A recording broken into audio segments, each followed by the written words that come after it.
एक और सवाल जो सबके मन में है कि क्या पीओके 2026 में आ पाएगा या नहीं आ पाएगा, और क्या ऑपरेशन सिंदूर पार्ट 2 2026 में होगा या नहीं होगा? अब मैं इसको ऑपरेशंस नहीं बोलूंगी, अब कोई सर्जिकल स्ट्राइक ऑपरेशंस ये सब नहीं होने वाला। अब जो होगा, अब वार होगा पाकिस्तान के साथ। हाँ, वार और ये 2026 में होगा मोस्टली, जो चैत्र नवरात्रि के आसपास, जो मार्च अप्रैल में वहां पे होने की बहुत संभावना है, बहुत मैक्सिमम।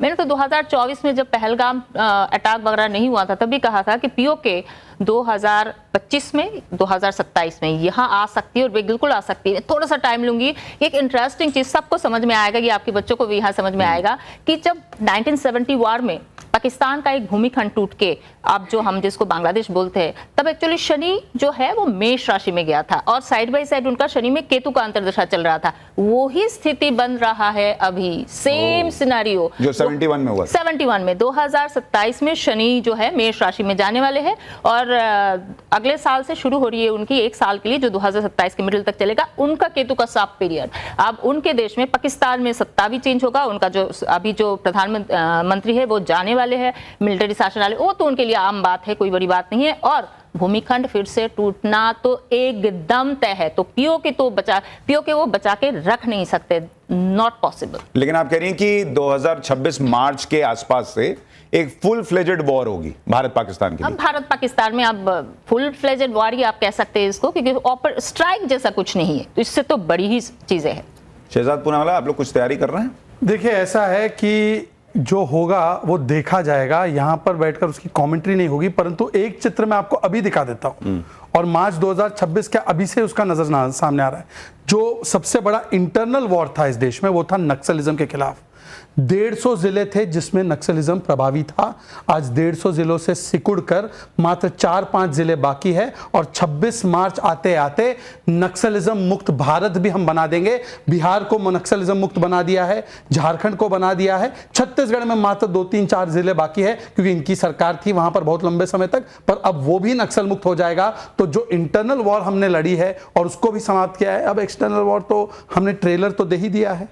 विवेक भाई, आपको लग रहा है पीओके आएगा? अरे भाई, 26/11 पे जो मोस्ट फेवर्ड नेशन स्टेटस देके बैठे हैं, वो कम से कम बात ना करें। 26/11 के बाद इन्होंने कुछ नहीं किया। पीओके की बात है सुशांत जी, जहां तक पीओके की बात है, तो 18 मई 2024 को उत्तर प्रदेश के मुख्यमंत्री योगी आदित्यनाथ ने बंबई में भाषण देते हुए कहा था कि सरकार मोदी जी की बना दीजिए, 6 महीने में पीओके हमारे पास आ जाए। बिल्कुल। तो 6 महीने बीते नहीं, कितने महीने बीत गए वो हम देख रहे हैं।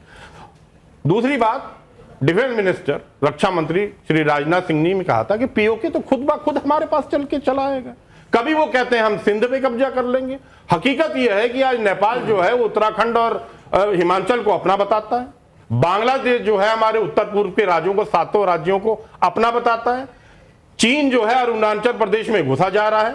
चीन अपने रक्षा ठिकाने बांग्लादेश में बना रहा है, चाहे वो सबमरीन बेस हो, चाहे वो वायुसेना का बेस हो, और भारतीय जनता पार्टी की सरकार एक शब्द बोलने के लिए तैयार नहीं। और मैं ये चाहूंगा, सुधांशु जी एक मिनट, योगी जी की कुंडली जरूर दिखवा लीजिए। अभी दिखलवाऊंगा। हाँ, तो कुंडली खोलोगे ना योगी जी की, उसमें देख लेना कि ये अंसारी योग और ये अतीक योग क्या निकला उसमें। ये अंसारी और अतीक की कुंडली की चिंता करते थे, मिट्टी में मिलाते, योगी जी की भी कुंडली खोलेंगे, अखिलेश जी की भी खोलेंगे, और अभी राहुल जी की भी खोलने वाले हैं। लेकिन पहले मैं चाहूंगा जरा ये बड़ी स्क्रीन पे मोदी जी की कुंडली एक बार दिखाइए। शर्मिष्ठा जी, ये मोदी जी की कुंडली जो है, ये देखिए पीछे दिख रही है। इसमें सबसे स्पेशल बात क्या है कि नरेंद्र मोदी चुनाव हारते ही नहीं है, जो इतने साल से पहले गुजरात में मुख्यमंत्री, फिर 3 बार के प्रधानमंत्री। इसमें ऐसा क्या है जो इनमें है और राहुल जी की कुंडली में नहीं है? बहुत कुछ है, एक चीज नहीं है, एक राजयोग नहीं है, बहुत कुछ है। और देखिए, हॉरोस्कोप को बहुत सारे लोगों को जो एस्ट्रोलॉजी नहीं भी समझते, उनको एक चीज पता है, राजयोग होना बहुत बड़ी बात है ना। मेरे पास कोई राजयोग है कि नहीं बताइए, मतलब जैसे राजा, एक राजयोग नहीं, आपके सारे प्लैनेट्स एक दूसरे से बैलेंस पे और सपोर्ट पे होनी पड़ती है, और प्लैनेट्स में इतना स्ट्रेंथ होनी पड़ती है। Rajyoga is like what, you know, parents, सबके पास पेरेंट्स है, ऐसे कोई भिखारी भी नहीं। मतलब समझिए कि क्रिकेटर का बैट है। हाँ, अगर वो बैट बहुत अच्छा है ठीक है, लेकिन आपका फुटवर्क अच्छा होना चाहिए, स्विंग आपका अच्छा होना चाहिए। yes, तो आपके राजयोग में कितनी दम है, कितना स्ट्रेंथ है, ये है उनका जो सबसे लग्न में बैठा हुआ है ना, जो विपरीत राजयोग, सॉरी क्या बोलते हैं, नीचभंग राजयोग, और एक्चुअली उनको बना रहा है यहाँ पे उनका चंद्रमंगल योगा। प्लस रोचक योगा, 3 योगा एक साथ पहले ही घर में लग्न में बन रहा है and this is actually amazing. ये उनको बहुत बड़ी स्ट्रेंथ दिया है। 9th हाउस का मालिक फर्स्ट हाउस में आके लग्न में, खैर वो तो मैं इतना टेक्निकली अच्छा, लेकिन इस कुंडली में ये है कि नहीं कि नरेंद्र मोदी 2029 में भी पीएम बनेंगे या नहीं, ये मैं आगे पूछूंगा, थोड़ा सस्पेंस दर्शकों के लिए रखते हैं। लेकिन फिलहाल बात करते हैं राहुल गांधी की, जो कि सब आप हंसने लगते हैं तुरंत, ये क्या बात है? भविष्य अंधकार में है। इनका भविष्य आपने ये देखो, ये बुरी बात है, गलत बात है। यहाँ पे बैठ के उनके भविष्य की कामना करेंगे, सुनिए ना 5 सेकंड, भविष्य की कामना करेंगे और वहां पे टिकट मांगेंगे तो बोलेंगे चलो भागो। नहीं, पूछिए। जब आप भारत का भविष्यवाणी करते हो तब आप बर्थ डेट 15 अगस्त 1947 देखते हो कि नहीं बहुत, that's how you have to see it, it is like that, तो वही आप देखते हो। और दूसरा, मोदी जी का समय है आपके पास बर्थ का, मैं आई एम आस्किंग उसके लिए, ओके, तो भारत का 12 बजे देखते हो, 15 अगस्त 12, यस, वो तो पाकिस्तान का, सॉरी, क्योंकि वो 12 AM करेक्ट, 15 अगस्त, और पाकिस्तान का 14 अगस्त, यस, एक दिन पहले, और वापस 12 AM देखते हो आप? Yes. Okay, thank you, just technical सवाल में पूछ रहा था। तो अब हम आ जाते हैं राहुल गांधी के भविष्य पे। राहुल गांधी का भविष्य जो है वो आपको क्या दिखता है कि 2026 में राहुल गांधी का प्रदर्शन कुछ इंप्रूव होगा, उनकी अथॉरिटी बढ़ेगी देश की पॉलिटिक्स में, उनके लिए 2026 कैसा है?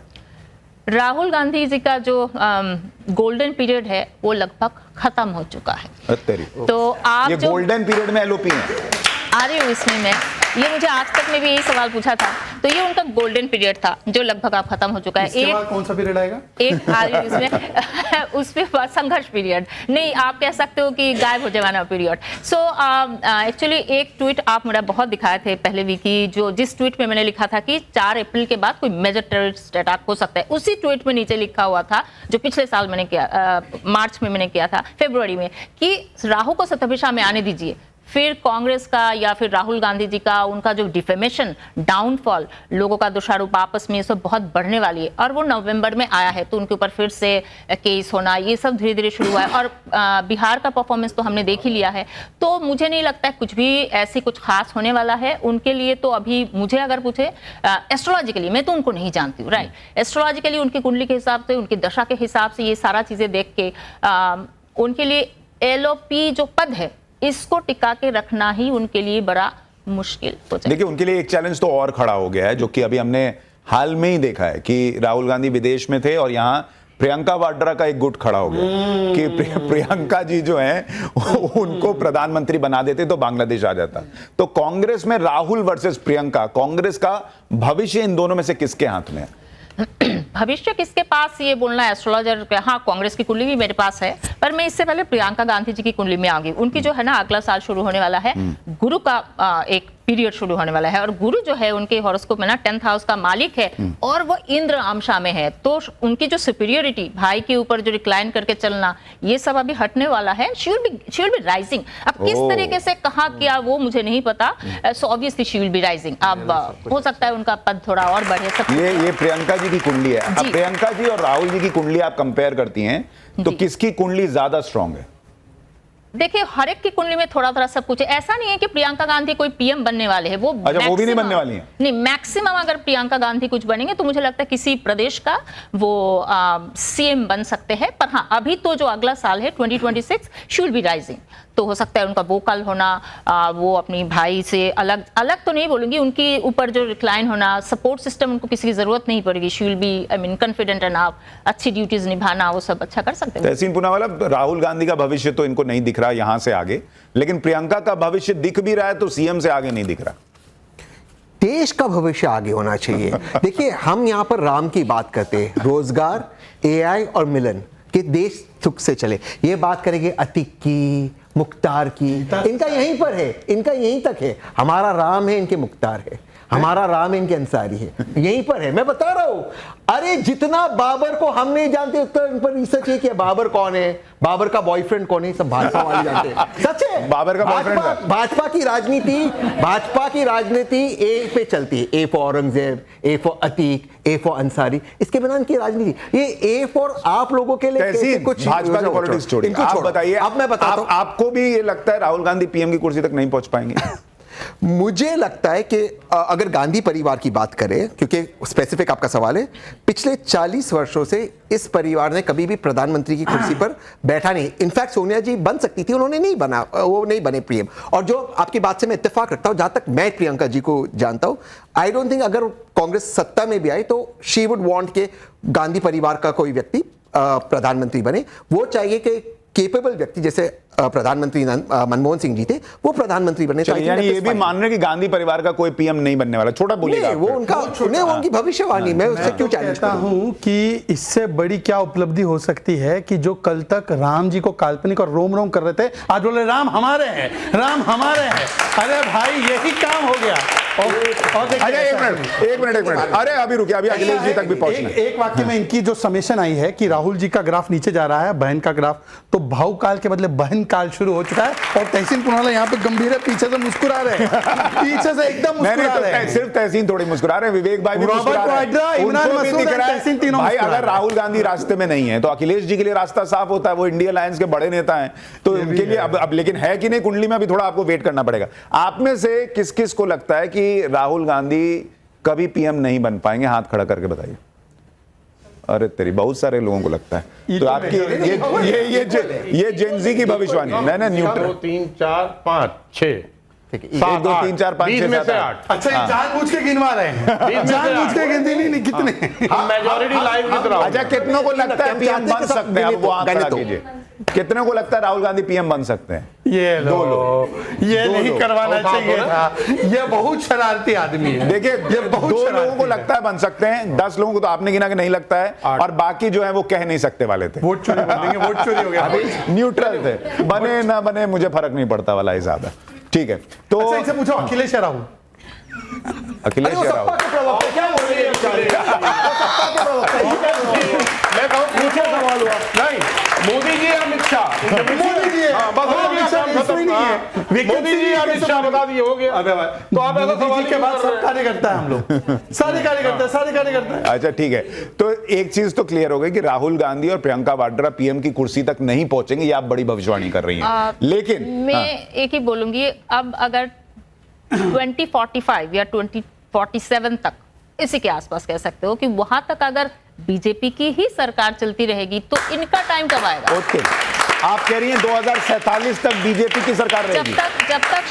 जब तक शनि अभी शनि जो है वो मीन राशि में है, जब तक वो कर्क राशि में, दूसरा जल राशि जो वहां पे नहीं जाता है, तब तक तो जो पावर में जो पार्टी है, जो आइडियोलॉजी के लोग हैं, हॉरोस्कोप तो और कुछ नहीं दिखता है ना, इसी तरीके से आइडियोलॉजी के लोग हैं, उनका जाना तो मुझे दूर दूर तक नहीं दिखता है। वो मीन राशि में आया कब था? मीन राशि में तो अभी इसी साल आए, तो तब से लेकर तब तक कोई चेंज नहीं है, तो जो अच्छा। चल रहा है उसी की कंटिन्यूएशन चलेगी 2045 2047 तक एनडीए बोल तो सकते जो हैं चेंज होने का चांस था वो इसके पहले ही था, जो नहीं हुआ? नहीं, तब पहले भी नहीं था, अब तो और भी नहीं है, अब और नहीं है, एकदम ही नहीं। शहजाद पूनावाला ये बड़ी भविष्यवाणी कर रही है 2047 तक। देखिए ऐसा है, मैं इसमें एक ही बात ऐड कर दूं, फिर तहसीन बोले कि कई लोगों को 24 के बाद लगा कि हम महाराष्ट्र हारेंगे, ये दोनों भविष्यवाणी करते थे शो में मेरे साथ, हार गए। फिर हरियाणा, दोनों भविष्यवाणी करते थे, 45 लाख वोट बढ़वा फिर लोगे। दिल्ली। नहीं शहजाद, एक मिनट, तो जीतोगे। आप जिसको भविष्यवाणी 6 बता महीने रहे में हैं, 45 देखिए, लाख कोई वोट कोई बढ़ गए। नेता कभी बोलेगा हम हार रहे हैं, अमित शाह भी बोलते थे कि एक बंगाल सेकंड। जीतेंगे, नहीं जीते ना, तो सब ऐसे ही बोलते हैं। एक सेकंड। अभी हम ये कह रहे हैं कि भाई देखिए ऐसा है, एक होता है हकीकत से जुड़े हुए होना। हम बंगाल में कोई चुनाव नहीं हारे, हम 3 से 77 पर पहुंचे, नहीं, ये सरकार 6 नहीं पर बना। पहुंच गए भाई बिहार में। और कितना है, देखो मैंने एक एनालिसिस नहीं, किया हम है। चुनाव नहीं लड़ेंगे नहीं, आपसे नहीं, मैं आपकी बात ही नहीं कर रहा। आपको तो सम्मानित जगह दी गई है जनता के द्वारा। सुनिए ऐसा है, एक सेकंड सुनिए, ऐसा है कि कांग्रेस में राहुल जी ने एक संकल्प लिया है। महात्मा गांधी की एक भविष्यवाणी थी कि कांग्रेस नामक दुकान बंद कराओ, राहुल जी ने बोला ये भविष्यवाणी मैं पूरा करके जाऊंगा, चाहे कुछ और करूं ना करूं। अच्छा ठीक है, लेकिन अभी आप बंगाल में 3 से 77 होने को जीत बता रहे थे, अभी अगला चुनाव बंगाल ही है, थोड़ा बंगाल के बारे में बताइए, क्योंकि एक ऐसा ये किला है जो बीजेपी नहीं गिरा पा रही है। क्या बंगाल में 2026 में जो चुनाव होगा वो ममता बनर्जी हारेंगी, जीतेंगी, बीजेपी सरकार बनाएगी, टीएमसी सरकार बनाएगी, क्या होने वाला है? 2024 से बता रही हूँ एक ही चीज, अभी मैं चेंज नहीं कर सकती हूँ कि ममता बनर्जी का ये जो है ये आखिरी टर्म है, आखिरी टर्म है।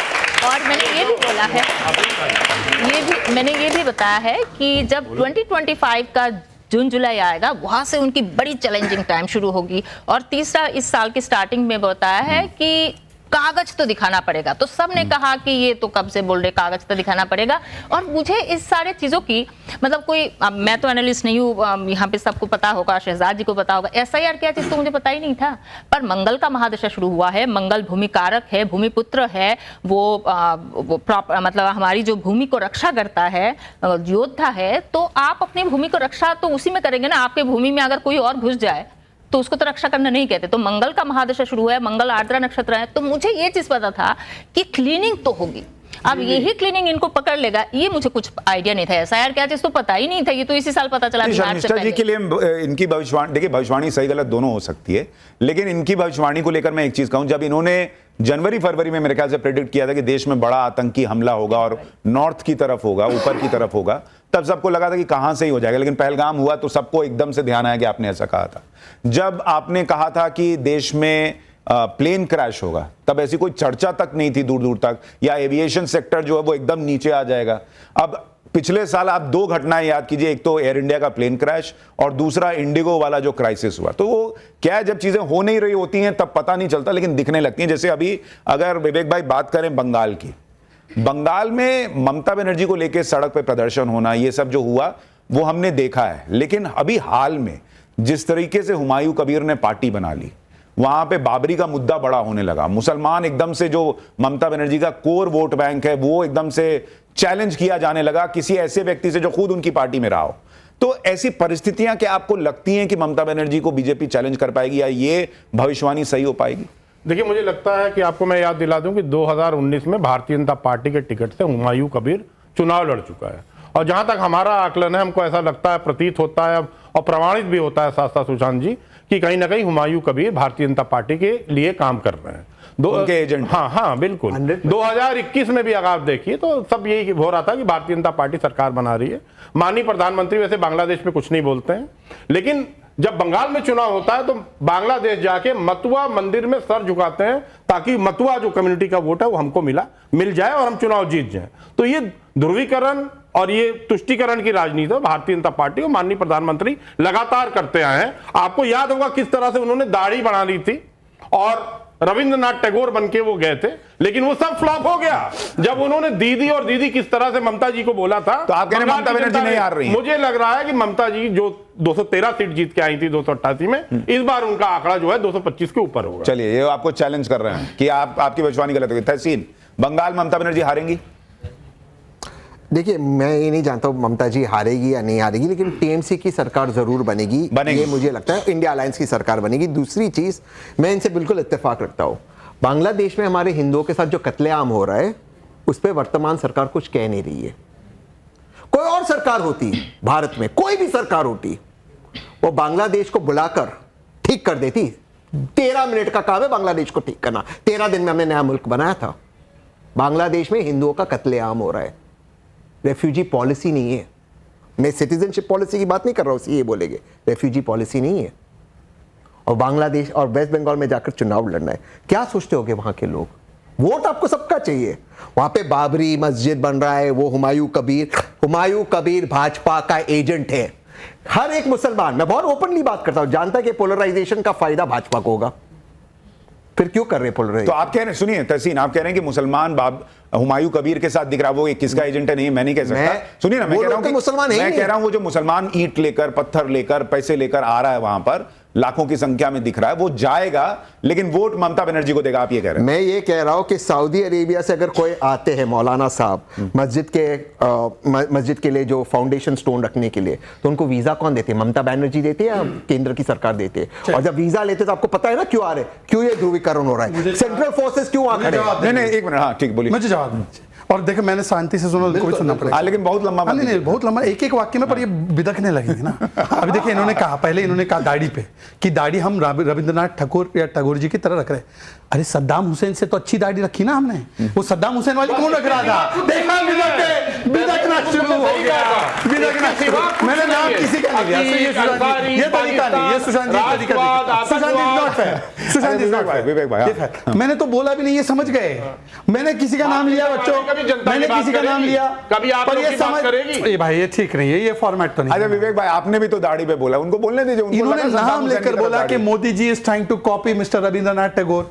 मैं फिर भी चुप रहा। मैंने बोला कोई व्यक्ति सद्दाम हुसैन की तरह दिख रहा है तो ये तुरंत जान गए कौन दिख रहा है। दूसरी बात, अभी इन्होंने हुमायूं कबीर की बात की, ये यही आरोप जो है ना, ये बोलते थे ओवैसी इनका बी टीम, ओवैसी इनका बी टीम। इनके मित्र रेवांत रेड्डी ने बोला ओवैसी गरीबों का सबसे बड़ा मसीहा है, ए ओवैसी आकर जुबली हिल पोल में हमको सपोर्ट कर दो और वाइस प्रेसिडेंट में सपोर्ट कर दो। तब ये बोले नहीं, ओवैसी थोड़ी बी टीम है बीजेपी की, ये हमारा आदमी है। मतलब ये किसी को भी हमारा आदमी था 2019 में, तो क्यों ले लिया ममता जी ने और अभी तक नहीं निकाला। और बाबरी बनाने का अगर एक और किसी ने स्टेटमेंट दिया है कि बाबरी फिर से बने, ये है कांग्रेस के प्रधानमंत्री नरसिम्हा राव और अभी हुमायूं कबीर। और तीसरी और आखिरी बात मैं सिर्फ इतना पूछना चाहता हूं, देखिए बहुत लंबी लंबी बातें करते हैं, कितने सारे टॉपिक उठा देते हैं। इन्होंने बोला कि बांग्लादेश बांग्लादेश बांग्लादेश, अरे भाई सीए कानून इसीलिए लाया था कि वहां पे प्रताड़ित हिंदू, प्रताड़ित सिख, प्रताड़ित ईसाई, इनको यहां पर शरण मिले। दोनों भाई बहन पैलेस्टाइन के मुसलमानों के लिए बैग टंगा के थे, आज तक एक स्टैंड नहीं लिया। और बांग्लादेश छोड़ो, हमारे बंगाल में मुर्शिदाबाद में पाठशाला देख लेना, उसमें बताया हरगोविंद दास एक ही लाइन। और सुन लीजिए चंदन दास, इनका मुर्शिदाबाद में वक्फ के नाम पर कत्ल किया गया। ये दोनों मुंह पर पट्टी लगाकर बैठे थे। दीपू दास छोड़ दो, पहले हरगोविंद दास का बताओ। एक ही लाइन। अच्छा एक ठीक स्टैंड नहीं ले है, पाए। एक मिनट बस समय निकल जाएगा। एक ही लाइन। एक चीज देखिए,